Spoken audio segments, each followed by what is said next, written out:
Bonjour et bienvenue sur le quiz de la semaine. Une émission proposée par Radio Prédication, animée par Dominique et Martine. Bonjour à tous, et oui, vous avez été réveillés par l'aboiement du chien, parce que, il y a des chiens, des chats, et puis moi je suis content aujourd'hui. Ça y est, tout le monde se calme, c'est bon. Je suis content aujourd'hui. J'ai d'abord Martine, mon épouse. Bonjour Martine. Bonjour tout le monde. Et qu'est-ce que j'ai à côté ? J'ai Marlène Rodriguez. Il y a plein de spectateurs également dans le studio. Mais non, c'est des fous. Alors, Marlène Rodriguez, bonjour. Bonjour Dominique. Comment vas-tu ? Bien, avec vous deux. T'as fait un long voyage depuis Paris jusqu'à chez nous. Oui, mais c'est un grand plaisir. C'est un grand plaisir d'être avec vous. C'est aujourd'hui. Je suis très honorée et très heureuse. C'est nous qui sommes honorés, Marlène. Attends. Déjà, c'est vrai qu'on attendait Marlène la semaine dernière, et puis il y a eu des petits soucis, mais là, ce coup-ci, elle est venue coûte que coûte. Attends. Même avec les grèves. Et même avec les grèves, ça y a pas fait peur. Allez, Dieu est avec moi, j'y vais. Elle est arrivée, voilà. En tout cas, ça nous fait un immense plaisir de t'accueillir dans cette émission, de t'accueillir également dans notre studio, de t'accueillir également dans notre maison, parce que tout ça, ça fait un tout, voilà. C'est compliqué, hein.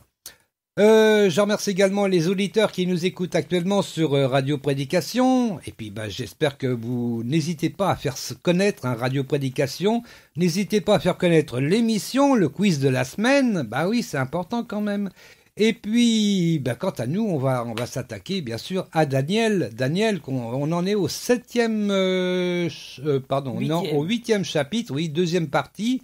Et on va également voir le début du 9e chapitre, toujours bien sûr de Daniel. Voilà. Il va y avoir bien sûr des petites questions des petites questions gentilles. C'est pas compliqué, mais non. Vous allez voir, c'est tout simple. Et puis si vous suivez la Bible avec par exemple l'évangile.com, il n'y a pas de problème. Vous allez sur l'évangile.com, vous choisissez Daniel. Et puis, vous lisez avec nous. Ça nous fera plaisir. Attention, parce que nous lisons dans la Summer. Voilà, on précise qu'on lit dans la Summer. N'hésitez pas à comparer les versets. Lorsqu'on vous donne un verset quelque part, vous allez dans l'évangile.com, vous allez dans le comparateur de versets, et vous avez une vingtaine de Bibles qui sont à votre disposition pour voir, parce que des fois, c'est un petit peu obscur, certains versets sont un petit peu obscurs, et en lisant dans d'autres traductions, ça permet de s'éclairer. Voilà. L'ombre et la lumière. Maintenant, il faut peut-être que tu donnes la question de l'Éternel. Eh oui, peu trop de l'Éternel. Je vais vous donner la question. Eh oui. Alors attention, tenez-vous bien, c'est pas évident du tout. Moi je le dis. Lequel des frères aînés de Joseph était absent lorsqu'il fut vendu aux Israélites ? Lequel des frères aînés de Joseph était absent quand il fut vendu aux Ismaélites ? Je précise. Alors, est-ce que c'était Benjamin, Ruben, Siméon ou Judas ? Les 4 sont frères, il n'y a pas de problème de ce côté-là. Et il y en a un qui était absent lorsque les autres frères ont vendu Joseph. Eh oui. Alors, lequel que c'est ? Benjamin, Ruben, Siméon ou Judas ? Alors, tout à l'heure, après la première pause musicale, je vous donnerai la tendance des tweetos, comment ont répondu les tweetos sur cette question. Et puis, à la fin de l'émission, bien sûr, je vous donnerai la réponse. Voilà. Sur ce, on va peut-être s'écouter la deuxième partie de ce chapitre 8. On avait fait la première partie la semaine dernière. Si vous étiez là, vous n'avez pas de problème. Pendant que moi, Daniel, je contemplais cette vision et que je cherchais à la comprendre, je vis debout devant moi un être ayant l'aspect d'un homme. Et j'entendais une voix d'homme venant de l'Oulaï qui appelait et disait « Gabriel, explique-lui la vision. » Celui-ci s'avança vers l'endroit où je me tenais. À son approche, je fus pris de frayeur et je tombai face contre terre. Il me dit « Fils d'homme, comprends bien que cette vision concerne le temps de la fin. » Pendant qu'il me parlait, je perdis connaissance et tombai face contre terre. Mais il me toucha et me remit debout sur place. Puis il me dit « Je vais te révéler ce qu'arrivera à la fin du temps de la colère divine, car un terme lui a été assigné. » Le bélier à 2 cornes que tu as vu représente les rois de Médie et de Perse. Le bouc velu, c'est le roi de Grèce. Et la grande corne entre ses yeux représente le premier de ces rois. Puis elle s'est brisée et 4 cornes ont poussé à sa place. Celle-ci représente 4 royaumes issus de cette nation qui cependant n'auront pas la même puissance. À la fin de leur règne, quand les méchants auront mis le comble à leur révolte contre Dieu, s'élèvera un roi dur, expert en intrigue. Sa puissance ira en croissant, mais non par sa force. Il causera d'incroyables ravages et réussira dans tout ce qu'il entreprendra. Il exterminera de puissants adversaires et décimera les membres du peuple saint. Grâce à son habileté, il réussira à tromper beaucoup de gens, l'orgueil remplira son cœur, il fera périr bien des hommes qui vivaient en paix. Il s'insurgera même contre le prince des princes. Mais il sera brisé sans aucune intervention humaine. Ce qui t'a été annoncé dans la vision des soirs et des matins est parfaitement vrai. Mais tiens-la secrète, car elle concerne une époque très lointaine. Là-dessus, moi, Daniel, je fus complètement épuisé et malade pendant plusieurs jours. Après cela, je me relevai et je retournai m'occuper des affaires du roi. Je demeurais frappé de stupeur par cette vision que je ne parvenais pas à comprendre. C'est bien, Daniel, hein? Oh, oui. Moi j'aime trop. Oh, j'aime toute la Bible. Oh, je suis embêté. Des fois on me dit, mais qu'est-ce que tu préfères dans la Bible? Tout. Attends, alors. Bon, Martine, êtes-vous prête? Oui. Oui, bon. Marlène dit non, bon, tant pis. On est embêté. Martine, elle est prête. Alors, attention, on va poser une première question. On va y aller tranquillement parce qu'après, on va écouter quand même quelques chansons de Marlène Rodriguez.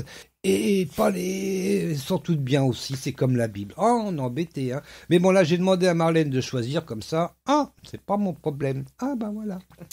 Allez, première question. Attention, qui est chargé de révéler la vision de Daniel?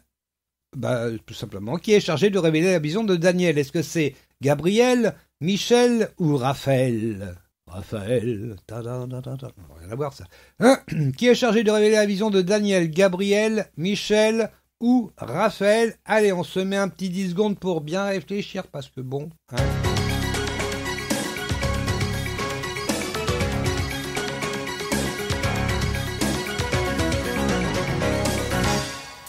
Alors, Gabriel, Michel, Raphaël, qui va gagner? Gabriel nous dit Martine. Marlène, réfléchis. Je vais dans le chant de Martine. Donc, Gabriel... ouais. L'ange Gabriel qui est archange en fait. Hein. Oui. Oui, en fait. C'est pas n'importe qui. C'est un bon supérieur. Oui, attention, c'est pas n'importe qui est venu interpréter la vision de Daniel. Attendez. Alors je rappelle qu'on est au verset 15. Alors il y a un sous-titre. Dans la Bible du Sommeur, il y a des fois des sous-titres. Et là, c'est l'ange Gabriel explique la vision. Déjà, celui qui lit le sous-titre, il avait déjà la réponse. Oui. Alors on va lire le 15 et le 16. Pendant que moi, Daniel, je contemplais cette vision et que je cherchais à la comprendre, je vis debout, devant moi, un être ayant l'aspect d'un homme. Et j'entendis une voix d'homme venant de l'Oulaï qui appelait et disait « Gabriel !» Non, pas comme ça. Gabriel, explique-lui la vision. Boum, je m'arrête là. Gabriel. En même temps, bon, c'est vrai que c'est tentant quand même. Oui. Allez, la deuxième question. Pendant que l'ange parle, Daniel s'assoit, s'allonge ou s'évanouit? Pas s'évanouit, je dis pas s'évanouit. Pendant que l'ange parle, Daniel s'assoit, s'allonge ou s'évanouit? Un petit 10 secondes comme d'habitude.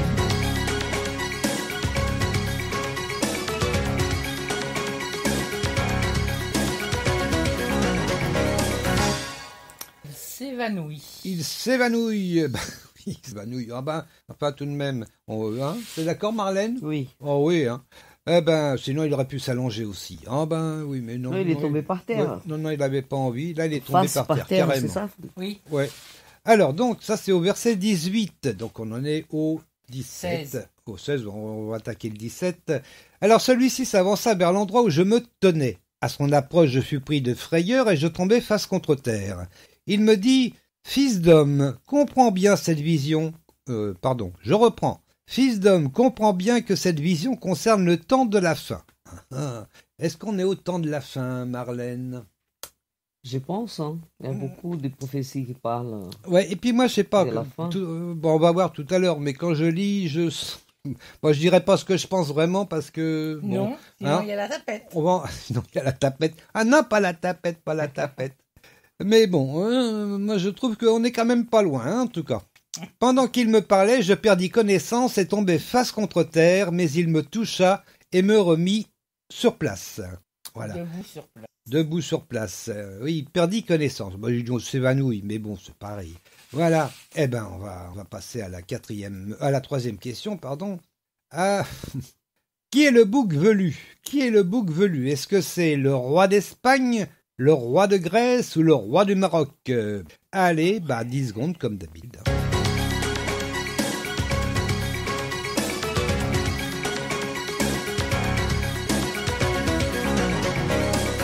Allez les filles, qui est-ce qui va répondre? Martine, ça y est, c'est planté dans son... Non, bide. j'ai ma qui s'est mise sur la Louis II. Ah oui, non, c'est pas pareil du tout. Je rappelle, hein, on lit dans la Summer. Maintenant, on pouvait comparer au fur et à mesure les versets de la Summer avec les versets de la Louis II ou une autre d'ailleurs. Hein. Il y a, vous avez plusieurs Bibles sur l'évangile.com, vous avez une vingtaine de Bibles, donc vous avez le choix quand même. Vous pouvez comparer, vous verrez, il y a des Bibles où c'est très très très proche, pratiquement parfois du copier-coller, puis des fois c'est un petit peu plus expliqué. Je trouve que la Summer de ce côté-là, elle est meilleure. Et sinon, vous avez là, oui, la Bible Sassy. Voilà, la Bible Sassy qui date de 1500 et des poussières, et qui est pas tout jeune, mais vous verrez, c'est bien, c'est conforme, et puis il y a des choses qui s'expliquent mieux, voilà, qu'on comprend mieux. Et c'est vrai que c'est important de comprendre la Bible. J'ai ma réponse. Alors, Martine a une réponse. Le roi de Grèce. Le roi de Grèce. Marlène serait du même avis? Oui. Oui. Bon. Eh ben, est-ce que c'est une bonne réponse, ça? Je sais pas. Allez. Ah oui.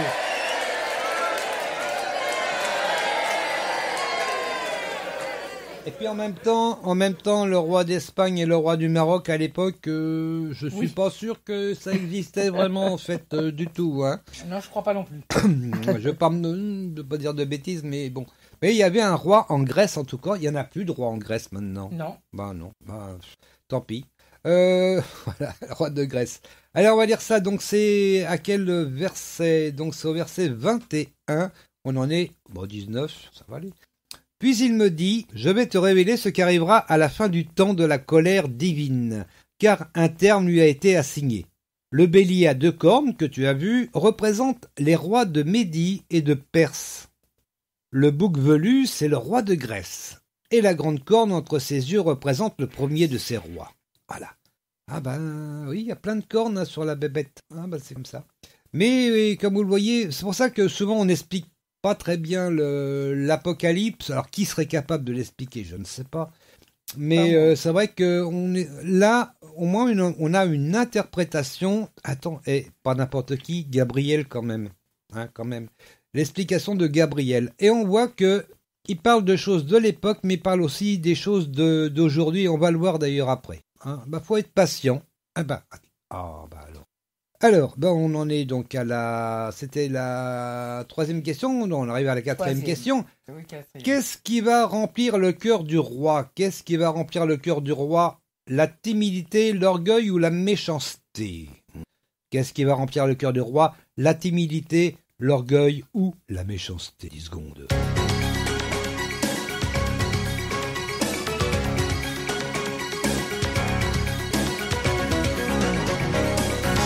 Alors, la timidité, l'orgueil, tu m'as dit? L'orgueil. L'orgueil? Ouais, aussi, hein. Mm-hmm. Ouais, Marlène a l'air d'être d'accord aussi. C'est une bonne réponse.